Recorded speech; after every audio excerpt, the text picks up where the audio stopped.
Who says to themselves every day that you're a failure and you're a terrible parent? But, you have to shed that stuff. Perimenopause, emotions, hormones are all over the place. It's hard enough as it is without having that blame. So it's no wonder that a lot of women are saying, actually, I think this applies to me.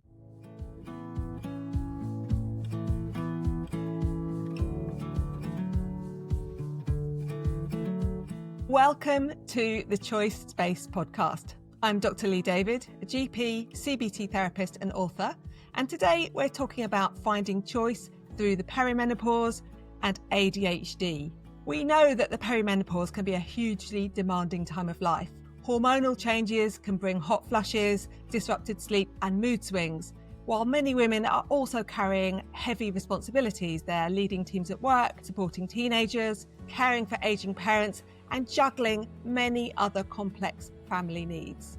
And at a time of life when attention and organisation are already under pressure, ADHD can add another layer of challenge. A 2025 study, which I've linked in the show notes, found that perimenopause can heighten traits such as distractibility, planning difficulties, and emotional ups and downs. And this mix can put extra pressure on well-being, relationships, and it's one reason that new ADHD diagnoses often emerge at this stage of life. Understanding what's happening in the brain and body helps understand why it feels so tough and can point to some practical ways women can support both mind and body through this transition. So today, I'm joined by Dr. Lindsey Roberts, a chartered psychologist with both professional and personal insight into these challenges to explore how women can respond and make small choices that restore a sense of control and support their well-being. Welcome, Lindsey. It's great to have you here on the Choice Space podcast. Could you start by introducing yourself and just sharing a bit about your background and experience? Sure. So I'm a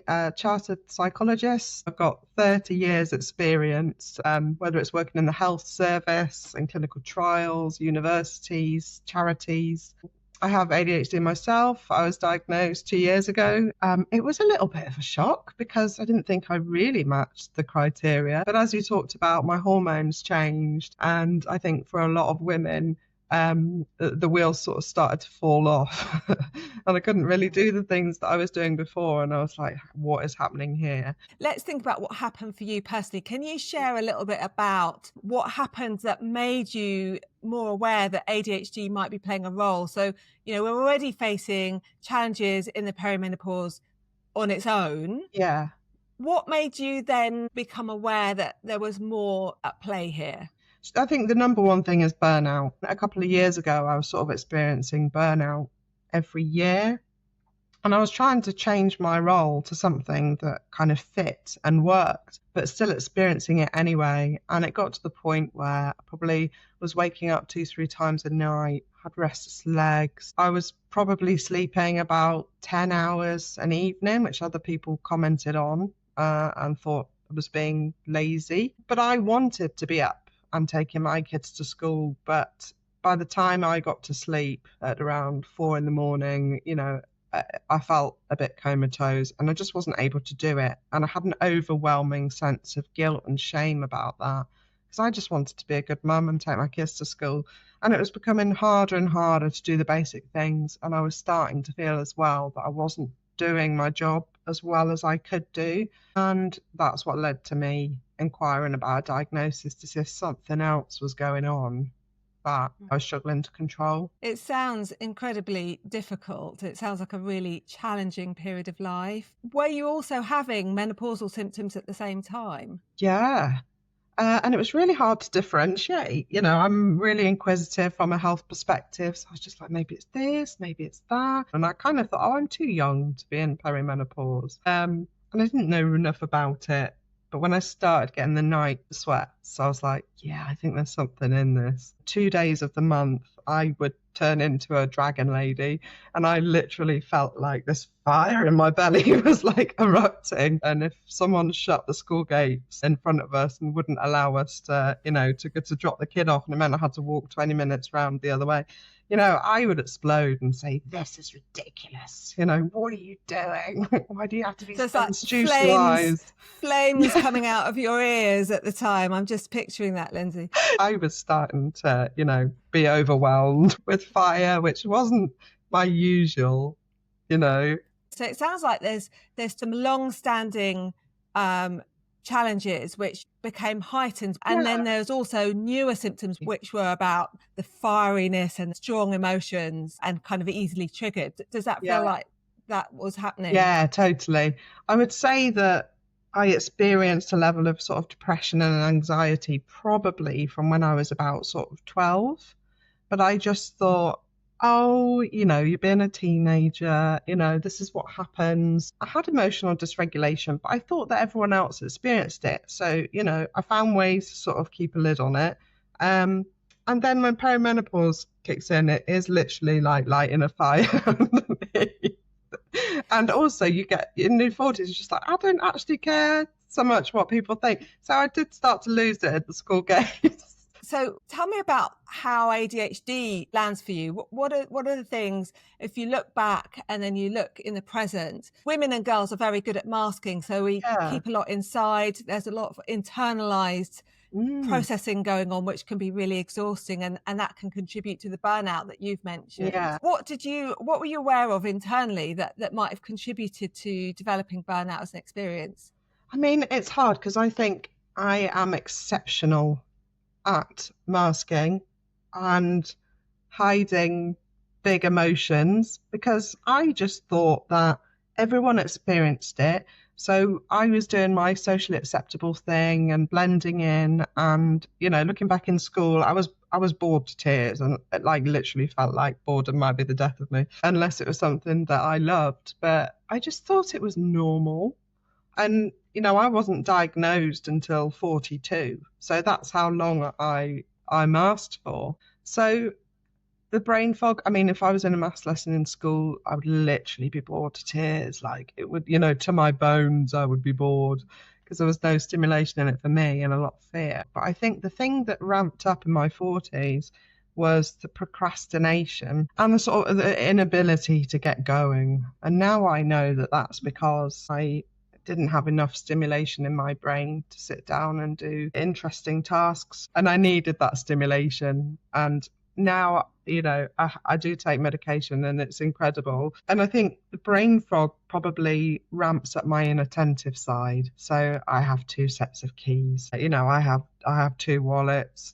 I have 2 sets of everything, because I am likely to leave things places, which is very annoying. So there's a few things I'd like to pick up on there. One of them is about boredom, and I certainly hear this a lot in when I'm working with ADHDers who are often incredibly good at masking and incredibly competent, but and particularly when they're doing something that interests them, then can become actually hyper-focused and find it hard to stop, but then find it very, very hard to motivate to do things that feel to them personally boring, and that sense of boredom is much more than, we're often told, oh, it's good for kids to be bored, but I'm not sure that is true for people with ADHD, because I think it's actually a really difficult, almost painful experience to be bored. Can you relate to that? Yeah, completely. Once you get to, doing A-levels and stuff, I picked things that I really liked and were really varied. I'm just going to do what I love. But before that, when you have to sit through like history or geography or, I found maths painful. Not only was there the fear because I didn't feel competent, a lack of understanding and a lack of support at school to even make it interesting. But, it dipped my boredom to the point that I felt that physical dread. And then actually, I really struggled to even have the energy to walk home after school because I felt so depleted. My brain just didn't have the energy to keep going. So one of the things that sounds like it can help, and it sounds like it did help for you, is to find things that interest you, to lean into the things you really care about. And actually that fits a lot with, my values, both as a therapist, also through this podcast. It's really about helping people to find themselves and connect with the things that really matter to them. Do you think that has been something that has helped you to navigate through some of these challenges? Completely. It's just something so simple as, I lost my dog a couple of months ago, and really he was a bit of sort of an emotional therapy animal looking back. But I had so much joy from him. And then, on the days where I was alone, I didn't really have anything to do, which you'd think would be lovely, but I felt extraordinarily low, especially if I didn't see other people to pick me up. And then I just started dog boarding. And on the days that I do have a dog around the house, I am so much happier. It's just these little things that we need to just make us feel so much better. For me, it's having animals around, the ability to be creative in the workplace, not micromanaged. I'll always get to the end, but can you just let me go the scenic route on the country drive rather than expect me to go straight up the M1? And please just don't watch me going around the Cotswolds. If you're my boss, just allow me to do that, and I'll reach you at the same time. So it's something about autonomy. It's about having some flexibility in being able to reach a goal in a way that is actually really workable for you and follows your processing, how your mind works, which means you don't want to get on the M1 and go at 90 straight in a straight line. That just isn't how you connect together. And I think maybe, do you think that relates to why people with ADHD often have quite a lot of creativity? Because actually that scenic route often takes you down a little detour that makes you find something amazing on the way. Yeah, completely. It's kind of like we're a beehive, and bees work so well together. They're like a eusocial species. They do things for the greater good. And each of those bees have a role. So, the autistic bees are inside making sure those hexagons are perfection. But the ADHD bees are out off finding the flowers. And, they come back and they go, oh, I found a flower. It's amazing. 2 degrees from the sun. Let's go. And if they're exciting enough, the other bees will follow them and go find those flowers and, bring back the pollen and make the honey. But those bees are not supposed to be inside making those hexagons. They don't get joy from that. And I kind of think that the human species is relatively similar. We're not all supposed to be doing a 9 to 5 every single day, sat at our desks, although we might be pushed into that because of expectations. So we're all supposed to be different, and I think we especially bring the creativity and the innovation to the world, in my opinion. Definitely. So it's something about working with individual needs. So it's seeing the person in front of you and trying to map against the expectations. And those might be expectations we hold of ourselves. I think we can sometimes get pulled into a bit of a rigid expectation of this is what it looks like to be good at life somehow. And actually, do you think it helps to let go of that idea and to lean into this creative bee who's buzzing around, exploring, and who maybe doesn't know? I do a lot of work with people about managing uncertainty. And sometimes we get into this idea that we need to know what's going to happen or what's best before we go on and do it. And actually, exploration doesn't necessarily know what's going to come or what we're going to find, but that's actually part of the joy of doing it. Yeah, completely. And I'm now in a lucky position where I have stuck to the rules and worked really hard and, got my doctorate and a lot of experience after that. So now I can go, well, I'm going to kind of pick and choose what I do because I need to do something that works for me.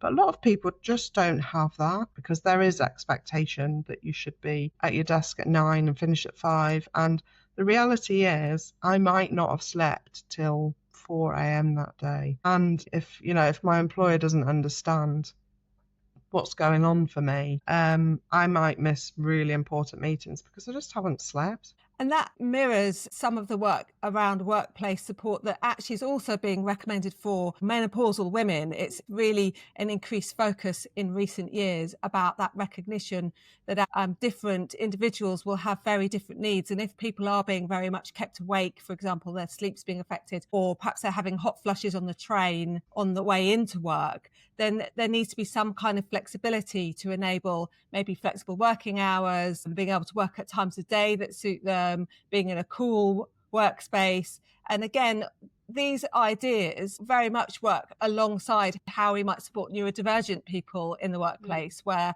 it's very individual. There's no one size fits all. It's very much about sitting down with the person in front of you and finding out what are their needs and trying to find ways creatively between you. Because I think a lot of workplaces actually can be more flexible than perhaps we're used to being? What do you think? They can be.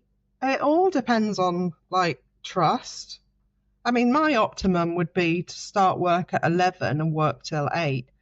A lot of the time I would do far longer than that because I'm engrossed and I might even go to midnight.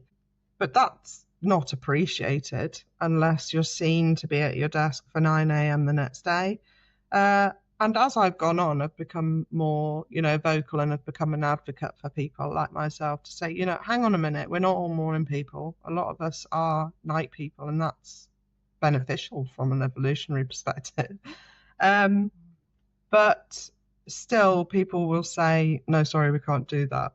So, for instance, at the moment, I am doing some neurodiversity training, and a reasonable adjustment for me would be to get there for 10 because I find the trains extraordinarily overstimulating. I can't get a seat. I get motion sickness. Mornings are not my forte. And they just said, sorry, all our training starts at 9. And it's like, oh, the irony that I'm doing neurodiversity training, but the reasonable adjustments don't apply to me. That's hard, isn't it? Do you have any thoughts about how to approach that kind of dialogue in a way that maintains lines of communication? Because it's really important that these topics are raised. We also want to try and retain relationships so that workplaces remain a positive place for us as well. And that can be a tension. It can. Any advice about how women might go about that? It was something that I raised in interview, and I just said, oh, the irony, I kind of joked it off. It's making a point, but it's not about pressing and being like, I deserve better and you should do this for me, blah, blah, blah.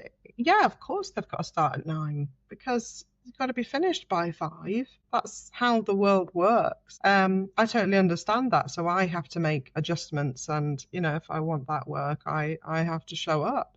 But I think it's about having a quiet, calm conversation and just saying, do you know what, I really struggle. Or if I'm, in another lecturing role, can we start at 10? Because you'll get a much better Lindsey and you'll get much happier students. And then usually people go, yeah.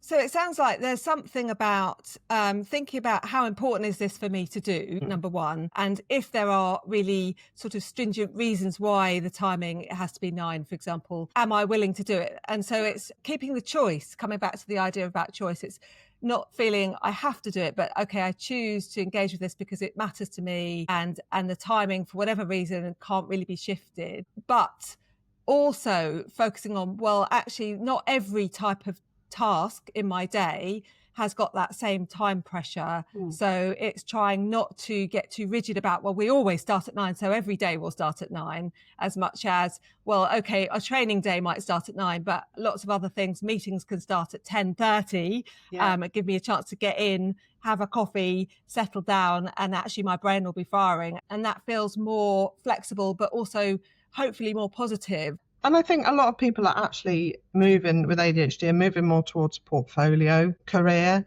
So Monday to Wednesday, I'll do the training because it's important to me, but I don't want to hit burnout. So actually Thursday, Friday, I'm having meetings, doing podcasts and doing my dog walking and dog boarding. And that regenerates me for the next week.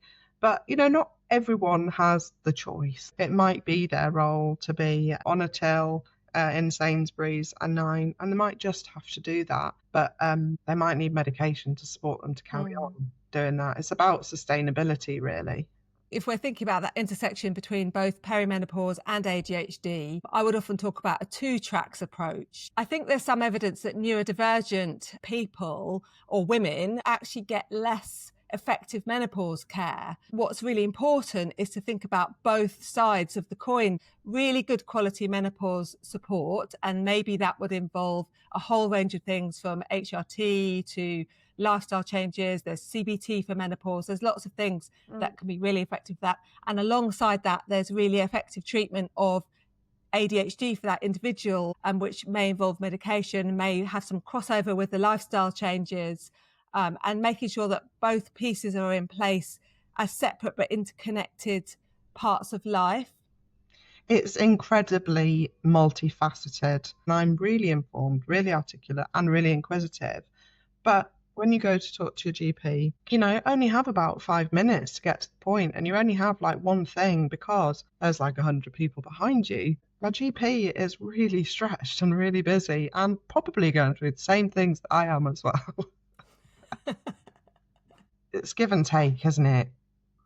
If you think about the two sides, firstly, what would you really like from GPs or health professionals when someone presents like yourself with your experiences? And also, let's think about what individuals can do when they do attend a health professional that might help maximise that input and make it an effective experience on both sides. Yeah. What I'd love to see, and what I have seen a lot of the time, is that the patients are treated as the experts, because I think, isn't there a quote that says if you listen to your patient like enough, they're giving you the diagnosis, they're giving you what's happening. So I've had lots of amazing experiences, but I think when I've really been let down, it's because there's a lack of joined up thinking. So I think number one, just really listen to like your patients. And there's a lot of evidence out there that says if you just give people 90 seconds rather than interjecting at 60, your consultation time will decrease because patients feel heard and they won't come back again.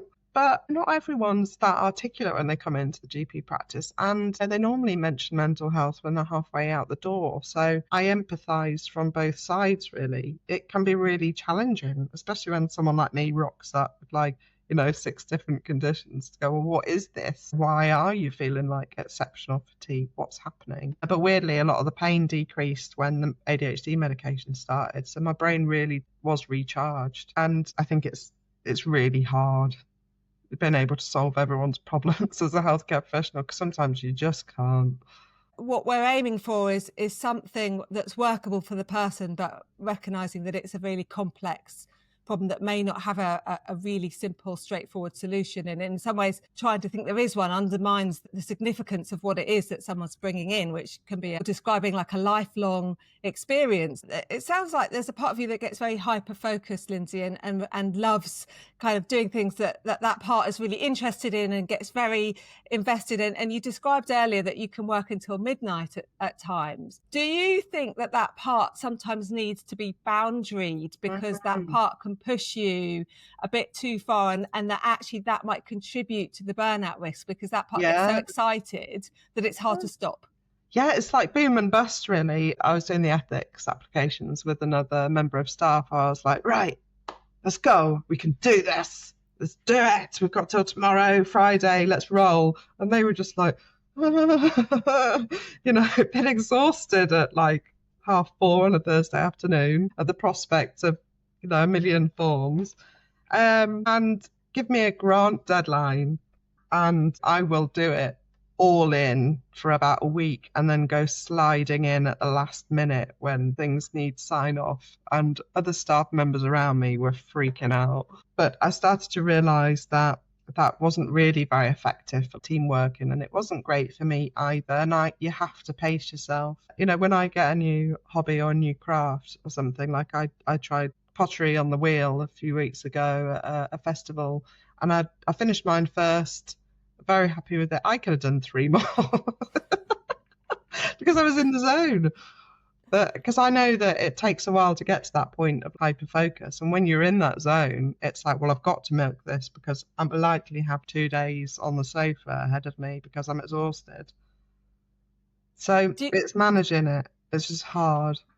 And do you think it helps to get in the zone in a range of different things? Because I think one of the things that people that I see in the workplace, health professionals in particular, can cope with stress by using working harder as a strategy to try and cope with work-related stress. And they kind of get in the work zone, but it's basically very exhausting and it's kind of one side of life and it's not balanced enough. Do you think it helps to get in this multiple zones? So we've got the work zone, you've got your grant application zone, you've got your get these forms done quickly, this is really exciting, there's a project coming up zone. But then there's also, you mentioned pottery, and that feels like quite a different zone. And I know you do drumming as well, don't you? So do you think that there's differences in some of those passions? I do. And I think the thing is, with an ADHD brain, it doesn't switch off. One side of your brain is asleep to give the other one a rest. So while I'm drumming and in my cerebellum at the back of my brain,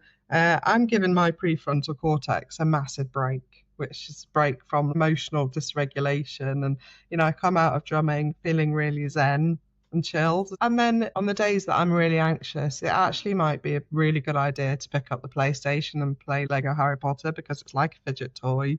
It's very visual. It's giving the sides of my brain, the overthinking space and those parietal lobes, a massive break. And it's full of dopamine as well. So it's actually regenerating my battery. So for me, it's like switching on different parts of the brain and letting other parts rest. Yeah, I think rest is a concept that I feel very strongly is sometimes misunderstood, because people think that rest just means stop. And I think for a lot of people, and I suspect that would be particularly true for ADHDers, that stopping can actually be not restful at all. It's actually quite stressful. But also for people who have a tendency to worry, stopping just creates space for lots of worry thoughts to pop up, and it can be quite not a particularly restful experience. So I think it's about finding out what kind of rest do I need right now. Do I need to rest my thinking part of my brain? In which case, where you're using a completely different part of your brain and actually just doing something that creates a sense of joy, sounds incredibly restful. It's about a recharge. And so it might be about slower movement. It might be yoga. I could imagine pottery, slowing down, but again, engaging our hands so that we're not doing too much thinking whilst we're doing it. Yeah. Do you have different types of rest that you need, do you think, in order to recharge, to keep yourself away from that dipping back into burnout? I do. And it's still piecing it together, finding it actually quite hard to work out what's good for me. So normally in like the boom and bust cycles, when I'm at bust, I'm on the sofa and I'm a massive overwhelm and I can't really move. Like if I stop, I'm like, I've crashed. I think I start to notice that I'm in trouble if those days go beyond 2 days. And getting back going again is really hard. Then that's a warning sign for me. But it's incredibly difficult. Remove the ADHD, remove the perimenopause. I'm a mum, like a lot of people. Or if you're not a mum, you're more likely to be even more senior at work. Pausing and resting without that guilt and blame and feel like you should be doing something in this society is incredibly challenging. But then if you add a layer of rejection sensitivity into that, like if I'm not seen to be doing well at work, then it pushes you to keep going and going and going. And I think that's when my body probably went, nope. I'm going to grind you to a halt whether you want it or not. So it sounds like there's something about being very proactive and thoughtful and trying to listen to maybe the wiser part of our brain and not the part that's driving us, the part that's driven by fear about the people-pleasing part, or the part that says, if you don't do this, people find out you weren't as good as we thought, maybe the self-doubt part or the imposter part. And so it's just trying to get a balance, and I always talk about not getting rid of those parts, because they serve a purpose and they want us to do well, and they're parts of us that are successful in many ways. But if they become dominant, then they can drive us to make choices that do lead us towards the burnout cliff. And so we need to put in a pause proactively well before we're near the edge. I think it's almost checking in with ourselves. How am I doing today? How's the fatigue doing? What are my needs? Do I need a pause? Do I need to do some movement? Do I need some social interaction? Because actually I've been a bit isolated lately. And actually proactively putting those in it would be lovely to say without guilt, but I often say, I've got a little phrase that I say to people a lot, which is guilt is a sign that you're a caring professional who really wants to do well, or a caring parent. It's not necessarily a sign that you haven't done enough or you should do more.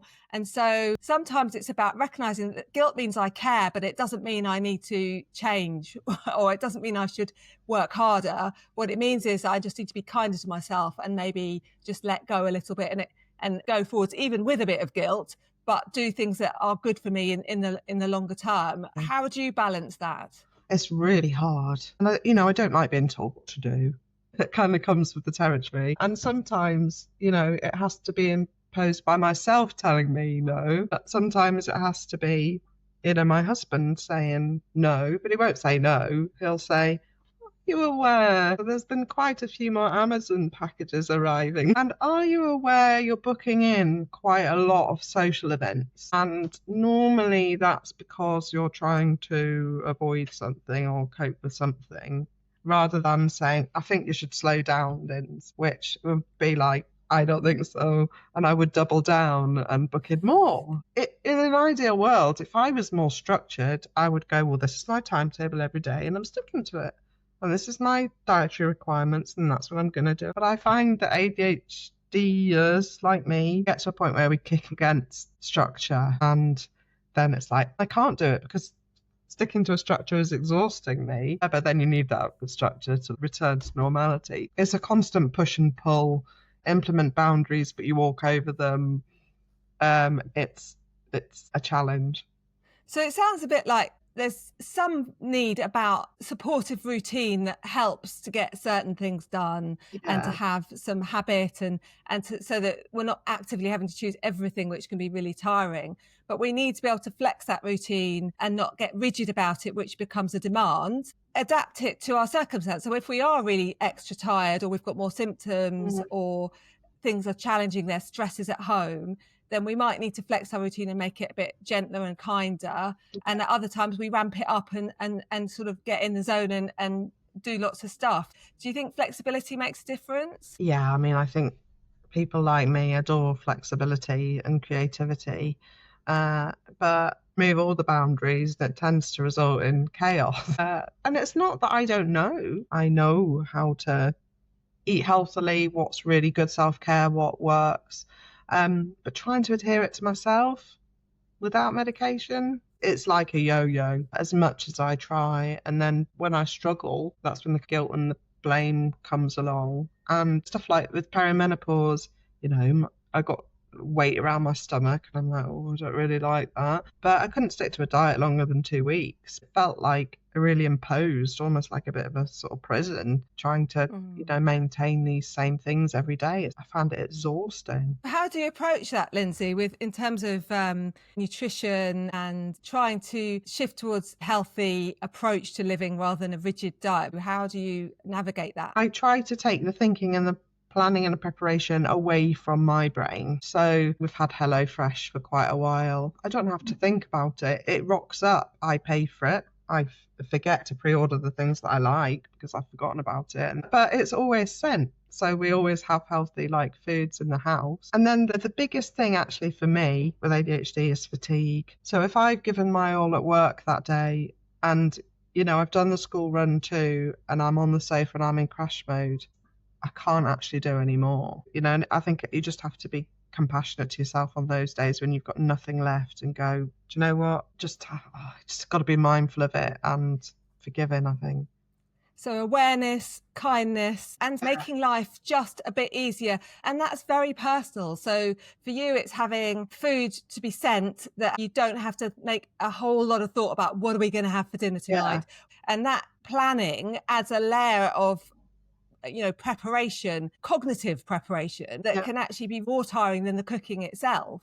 So it may be that for you is the real gift, is taking away a layer of pressure. Yeah. On those days where you are feeling wizzy and you're like, woo, can take over the world, and you finally clean the house and you're like, this is amazing.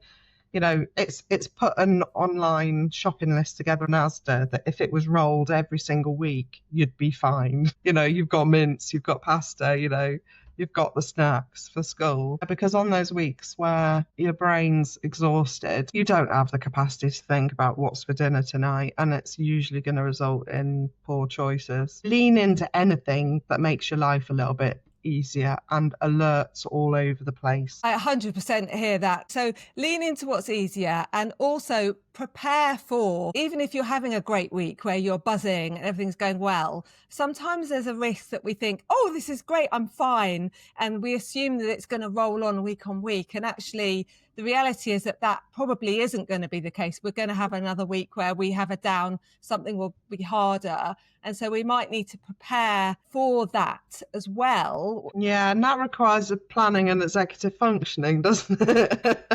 I might be a bit tired in a week's time. time. But normally, if you're in ADHD, you think, this is amazing. I'm doing this. That's going to go on forever and it's all going to be fine. And then crash. Yes. And then you can't do anything. But so it happens to all of us. This is not just about people with ADHD. It happens to everybody, especially in the perimenopause. So, we might hit very big highs in ADHD and very big lows. But, we all experience these things. If you're a woman, you're likely to go through the menopause at some point. And I just think it exacerbates it, having an extra layer of ADHD.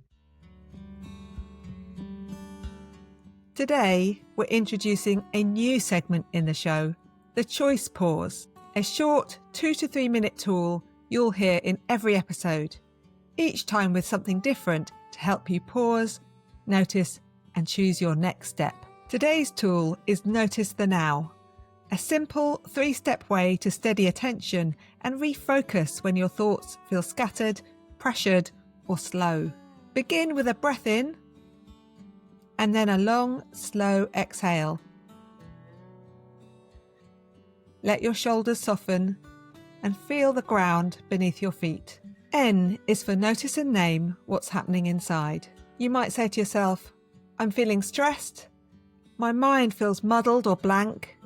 I'm starting to feel frustrated and there's a tightness in my chest and stomach. O is for observe the world around you with your senses. This creates a small pause and a bit more space for whatever is happening.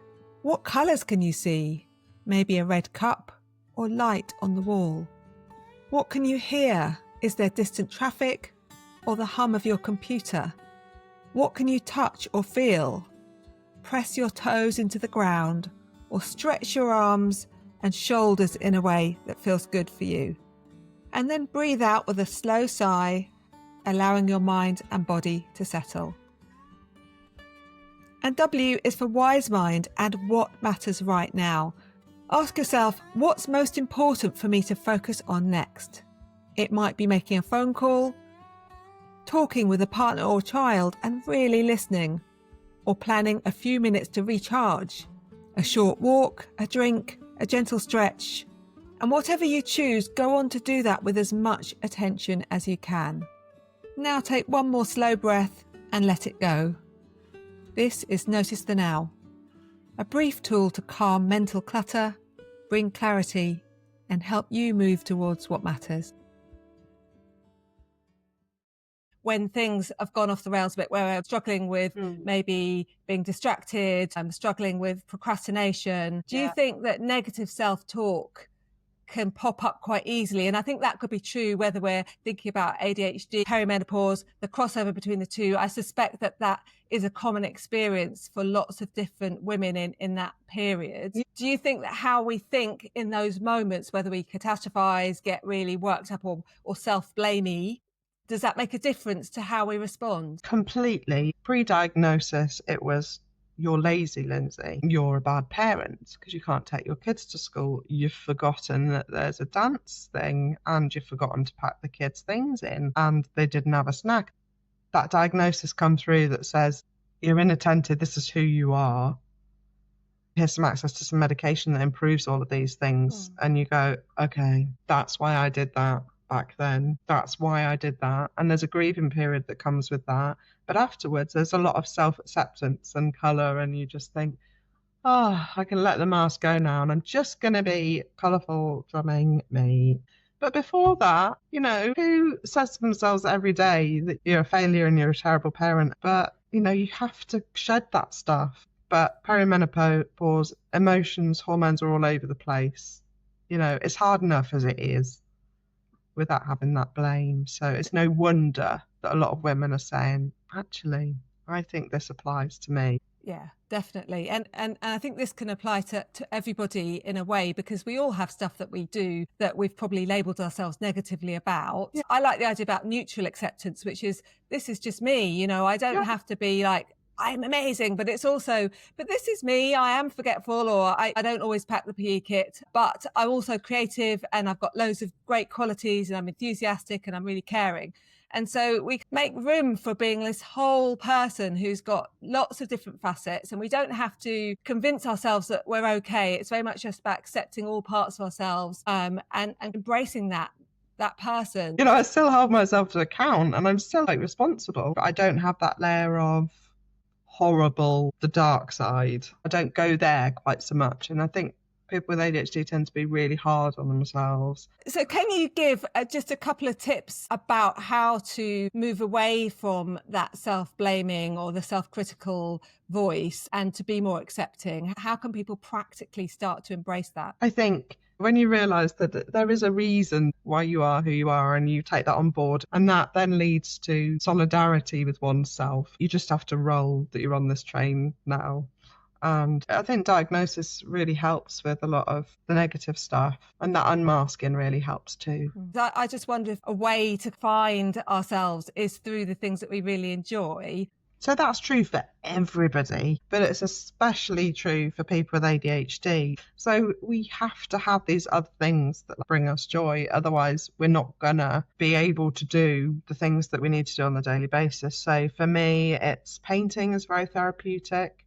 In the winter, I might sit and craft, crochet when I'm watching something on the TV, keep the hands busy. You've heard that I love drumming. That has a really good effect on the brain. I cannot not be around animals. So for me, it's being around dogs, going for a horse ride. Just grooming my horse just makes me happy because I'm in nature, I'm outside. I always feel better for that. There's a lot of research that says ADHDers thrive when they're outside. So green spaces, get outside, walk. That's good for everybody, but especially for people with ADHD. We've covered so much ground. It's been so interesting. But what would be your 2 takeaway points that you'd like people to really take away and maybe implement? Well, I think number 1 is change perception. People with ADHD are amazing. We're the ones innovating. So harness it. If you've got an ADHD in the workplace, lean into it because they're a massive asset. Try not to be too fearful. Try to embrace differences. And I think implementation, just be mindful that they're going to burn out. So maybe you need to impose a period of downtime for them if they're not doing it themselves. So I think takeaways are ADHD is not what the label says. There's so much more than that, and it's colourful. And if people felt they were able to embrace that a little bit in their workplace or as part of themselves, then amazing, because we have ADHD women going through the perimenopause right now. Absolutely. And I think for me, my 2 would be about restfulness and looking for different types of rest and proactively planning little moments of rest. But actually what rest looks like for you, it doesn't necessarily mean stopping. It might mean moving, or it might mean grooming your horse. It might mean stroking your cat. There's lots of ways that restfulness can show up. It might be playing with your kids. If your need is actually you're wanting to just have some fun. And I think finding little moments of joy is also so protective and so important for our well-being. Totally. And that's true for everybody, which is great. Absolutely. Okay, thank you, Lindsey. That's been amazing. It's been such an interesting, insightful conversation. I've really enjoyed having you here and look forward to hearing more from you and perhaps having you back in the future. Yeah, sure. I'd love to come back. Thanks for having me. Thanks for listening to the Choice Space podcast. I hope this conversation has offered a little more room to pause, breathe, and find your own way forward. If it's been helpful, please download, follow, and share with someone who might value the space as well. I'd love to have you with me for the next episode. Until then, take care and keep making space for what matters most.